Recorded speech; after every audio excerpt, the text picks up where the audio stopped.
दोस्तों क्या हुआ जब रूबी का लियाकत ने भीम आर्मी के चंद्रशेखर आजाद रावण से एक ऐसा सवाल पूछ दिया कि चंद्रशेखर आजाद रावण की बोलती बंद हो गई, सिट्टी पिट्टी गुम हो गई। वैसे तो आपने अक्सर देखा होगा चंद्रशेखर आजाद रावण को कि सुबह शाम कोई ना कोई बयानबाजी में लगे ही रहता है, और खास करके भाजपा के खिलाफ और हिंदुओं के खिलाफ। लेकिन जैसे ही सेम वही बात आप कहेंगे कि मुसलमानों के लिए बोल के दिखाओ तो हवा निकल जाती है। और कई सारे ऐसे इंटरव्यूज में और डिबेट्स में चंद्रशेखर आजाद रावण की इंसल्ट भी होती है। तो एंड तक जरूर देखना। जय हिंद। एक मिनट सुनिए, मैं यहाँ इस पैनल में बैठने नहीं आया। इस पैनल में बिठाइएगा जिस दिन यहाँ अमित शाह बैठा हो, जिस दिन यहाँ बीजेपी का राष्ट्रीय अध्यक्ष बैठा हो, उस दिन बिठाइएगा पैनल में। समझ रहे हैं? अब आप इस लेवल की बात कर रहे हैं, आप कह रहे हैं कि अमित शाह बैठा हो। आप अभी आप कह रहे थे कि देखिए आप सम्मान से बात करिए। आप किस तरह के लिहाजे से बात कर रहे हैं? आपने मेरे से तू तड़ाक करी, मैं तो आपसे इतनी आराम से बात कर रहा हूँ। चंद्रशेखर रावण जी, ही नहीं हूँ मैं, तू तड़ाक नहीं करता हूँ ना भाई। एक्टिंग है आपने करी अभी। मैं तो आपका सम्मान करता हूँ अमीश देवगन जी। मैं तो आपको जी करके संबोधित कर रहा हूँ। बैठा हो तो मुझे बिठाइएगा, समझ रहे हैं ना? सुधांशु त्रिवेदी राष्ट्रीय अध्यक्ष बैठा होगा तो मुझे बिठाइएगा। एक से नहीं, आप तो लोकतंत्र में यकीन करते हैं ना, तो सुधांशु त्रिवेदी का एक सवाल सुन लीजिए आप। मैं सुधांशु जी का जवाब नहीं दूंगा ना, मैं जवाब दूंगा तुम्हारे सवालों का। और अगर तुम्हें जवाब चाहिए सुधांशु जी को तो फिर मेरे प्रवक्ता को बुला लो। हम एक सम्मान रखते हैं और उस सम्मान को जो है हम किसी को छेड़ने नहीं देते। समझ रहे हो? पर सम्मान इसमें सम्मान कैसे कम हो जाएगा? मैं जानना चाहता हूं सम्मान की, आप सम्मान की परिभाषा ही मुझे बताइए क्या है। आपने कैमरा ऑफ करवा दिया है। मैं तो सम्मान की परिभाषा ही समझ रहा था। कैमरा काट के रखिए विंडो में, और मैं चाहता हूं कि एक बार कैमरा ऑन करा जाए, दोबारा कैमरा ऑन करा जाए। चंद्रशेखर जी, अगर आपको मेरी आवाज आ रही है, आप सुधांशु जी से मत बात करिए, सवालों का जवाब मत दीजिए, लेकिन मेरे एक सवाल का जवाब दीजिए। क्यों छोड़ के जा रहे हैं आप कार्यक्रम? मैं एक सीमा तक जो है अधिकार देता हूं, मेरे संवैधानिक अधिकार है उनसे। नहीं, बिल्कुल आपके संवैधानिक अधिकार है, तो मेरे को भी संविधान ने अधिकार दिया सवाल पूछने का। मैं आपसे पूछ रहा हूं कि आप बलरामपुर क्यों नहीं गए? स्वयं बोल रहे हैं कि हमारा कोई विधायक नहीं, सांसद नहीं, फिर भी बराबरी उस पार्टी से है। क्यों? अरे सहयोग तो इनसे मिलने के लिए जब प्रियंका गांधी जी चली गई ना, मुख्य विपक्षी दल, तो उनको लगता कि हम तो बहुत बड़े हो गए। सभी पार्टियों का सम्मान है, पर भारत में कई हजार पॉलिटिकल पार्टीज हैं जो गठित हैं।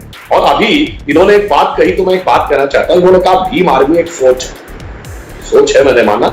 अगर ये कहते दलितों के लिए बलरामपुर का तो प्रश्न आपने किया, ये क्यों नहीं आज तक कभी बोले कि जम्मू कश्मीर में वाल्मीकि समाज को उसका अधिकार मिलना चाहिए, उसे क्यों पैतृक व्यवसाय में थोपा जा रहा है? इसी उत्तर प्रदेश में अखिलेश यादव की सरकार ने दलितों का रिजर्वेशन इन प्रमोशन समाप्त कर दिया।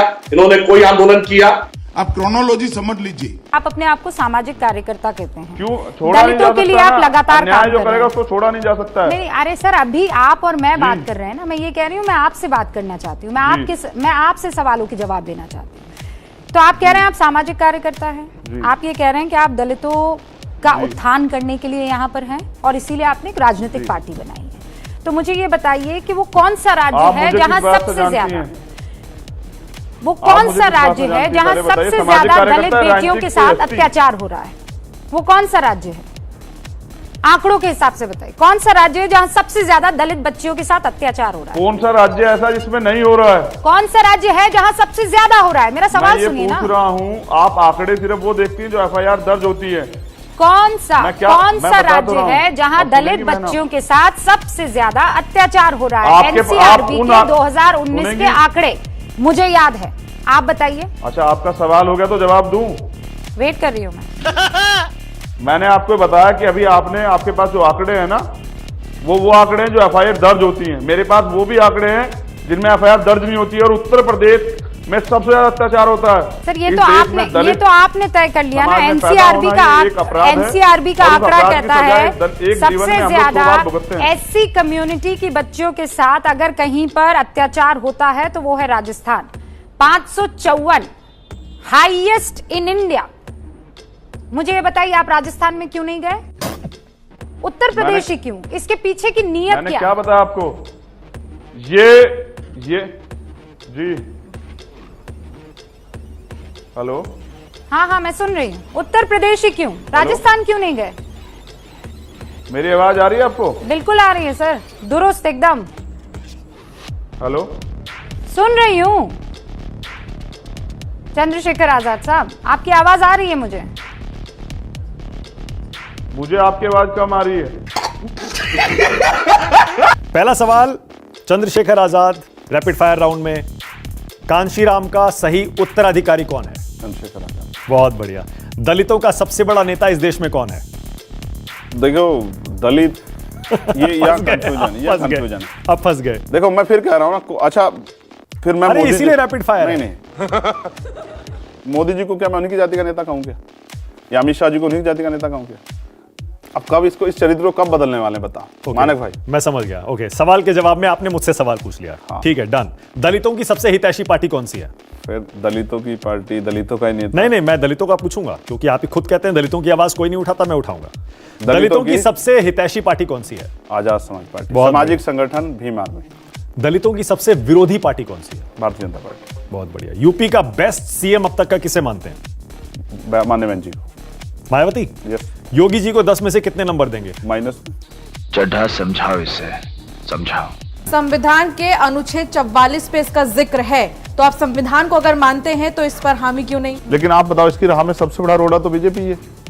वो कहाँ मानते हैं कॉन्स्टिट्यूशन को? वो तो कोशिश कर रहे हैं कॉन्स्टिट्यूशन खत्म कर दें। तिरंगे को उन्होंने माना। विपक्ष कहाँ है फिर इसमें? विपक्ष क्यों नहीं आवाज अपनी प्रमुख करता है? देखो विपक्ष जितनी हो सकता है कर रहा है, और आप लोगों को बहुत धन्यवाद कि आप विपक्ष की आवाज उठा देते हैं। क्या आपकी पार्टी भी नफा नुकसान देखकर आगे बढ़ती है? कभी नहीं बढ़ती। हमें नफा, अच्छा हम राजनीति में नफा नुकसान के लिए आए नहीं।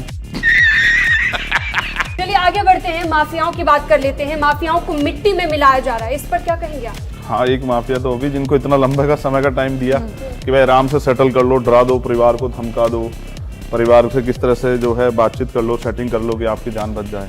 कौन से माफियाओं की बात कर रही हैं? आपने इसे आप भय की नाम गिनाओ। राजनीति, आपने इसे भय की राजनीति नाम दिया, लेकिन आपको नहीं लगता कि कानून व्यवस्था बेहतर हुई है पहले से? बहुत यूपी में? बेहतर हुई है। मैं तो लोकतंत्र की और संविधान की इज्जत करता हूँ, वकील हूँ, बिल्कुल संवैधानिक पद पे हूँ, अपने पद की गरिमा का ध्यान रखता हूँ। तो आपको भी विश्वास होगा कि लोकतंत्र है, और आप खुद कहते हैं कि बाबा साहब ने मुझको ये अधिकार दिया है। आप लगातार ये बात कहते हैं कि बाबा साहब ने ये अधिकार मुझे दिया है कि मैं वोट डाल सकूं, मैं अपने आप तो उस अधिकार को लूटा जा रहा है। तो अब आप 27 के देखेंगे, इस 9 में आपको कोई उम्मीद नहीं? आपने कहा अभी लिखवा लो मुझसे नतीजे 23 मैं तो अच्छा, मैं जब इसे परिणाम आएगा आप देख लेना। अच्छा मैं आप फिर कह रहा, अब आखिरी 2 घंटे आप देखना मेरी बात को ऑन रिकॉर्ड कह रहा हूँ, मगर 5 बजे तक तो वोटिंग है। दोस्तों देश में कास्ट के नाम पे वैसे तो कई सारी पार्टियां हैं, लेकिन जो नई नवेली पार्टी है भीम आर्मी, चंद्रशेखर आजाद रावण की बनाई हुई, आपने अक्सर देखा होगा कि करीब करीब हर मुद्दे पे हिंदुओं को नीचा दिखाना या हिंदुओं के खिलाफ बोलना, और खास करके भाजपा के खिलाफ बोलना और इंडियन जो कल्चर है उसके खिलाफ बोलना, ये चंद्रशेखर आजाद रावण का रोज का काम है। कभी भी किसी दूसरे रिलीजन का कुछ नहीं बोलना है, लेकिन हिंदुओं पर सुबह शाम कोई ना कोई बयानबाजी करनी ही करनी है, और इसमें चंद्रशेखर आजाद रावण का साथ देने वाले भी कई लोग हैं। तो वीडियो पसंद आई है तो लाइक कमेंट शेयर जरूर करना। जय हिंद।